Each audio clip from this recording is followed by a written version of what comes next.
Hello student, আজকে আমরা digital লজিকের বা লজিক সার্কিটের একটা নতুন সার্কিট নিয়ে আলোচনা করব, যাকে আমরা বলি মাল্টিপ্লেক্সার। মাল্টিপ্লেক্সারকে ডেটা সিলেক্টরও বলা হয়।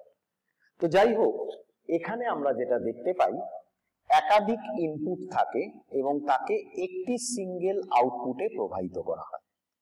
এক্ষেত্রে কিন্তু ইনপুটের সংখ্যা নির্ভর করে সিলেক্টরের উপর। যেহেতু সিলেক্টরটা একটা কম্বিনেশন, তো এখানে সব থেকে কম কম্বিনেশনে দুটো হতে পারে। যে ক্ষেত্রে আমরা দেখতে পাচ্ছি দুটো সিলেক্টর S0 S1।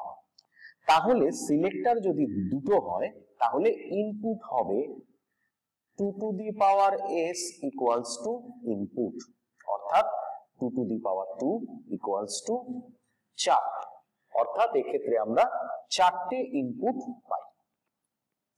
তো ব্লক ডায়াগ্রামে আমরা ওভারঅল যেটা দেখতে পাচ্ছি, দুটো সিলেক্টর S0 এবং S1, এর উপর নির্ভর করে ইনপুট হয়েছে 2 to the power S, অর্থাৎ 4টে I0 I1 I2 I3, আর এখানে আউটপুট কিন্তু একটা। এবার আমরা চলে আসছি ট্রুথ টেবিলের ক্ষেত্রে। যেহেতু সিলেক্টর দুটো, তার টেবিল তৈরি করা হলো 0 0 0 1 1 0 1 1। এবং এক্ষেত্রে আমরা যেটা পাচ্ছি S1 কমপ্লিমেন্ট, যেহেতু এখানে 0 আছে, 0 থাকলে কিন্তু কমপ্লিমেন্ট হবে। তাহলে যেহেতু 0 আছে S1 এ, S1 complement S0 complement I0। এখানে 0 এখানে 1, S1 কমপ্লিমেন্ট S0 I1।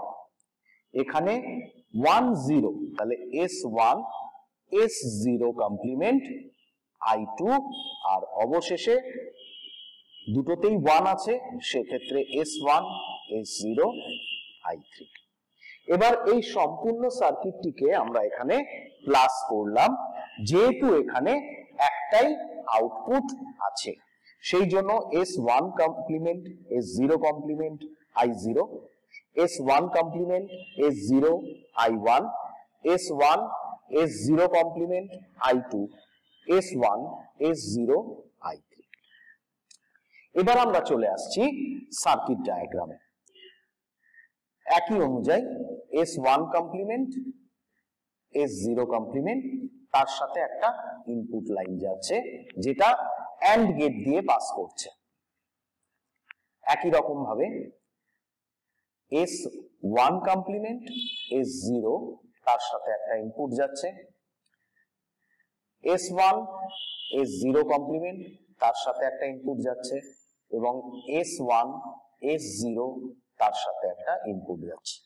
অবশেষে সমস্ত আউটপুটটাকে একটা সিঙ্গেল অর গেটের মধ্যে দিয়ে পাস করালাম, যেহেতু এখানে প্লাস সাইন আছে সেই জন্য। তো এক্ষেত্রে কিন্তু আমরা একটা সার্কিট ডায়াগ্রাম পাচ্ছি 4:1 মাল্টিপ্লেক্সারের। আশা করি তোমাদের ভিডিওটা ভালো লেগেছে এবং লাইক বা কমেন্ট করতে কিন্তু ভুলবে না। That's all.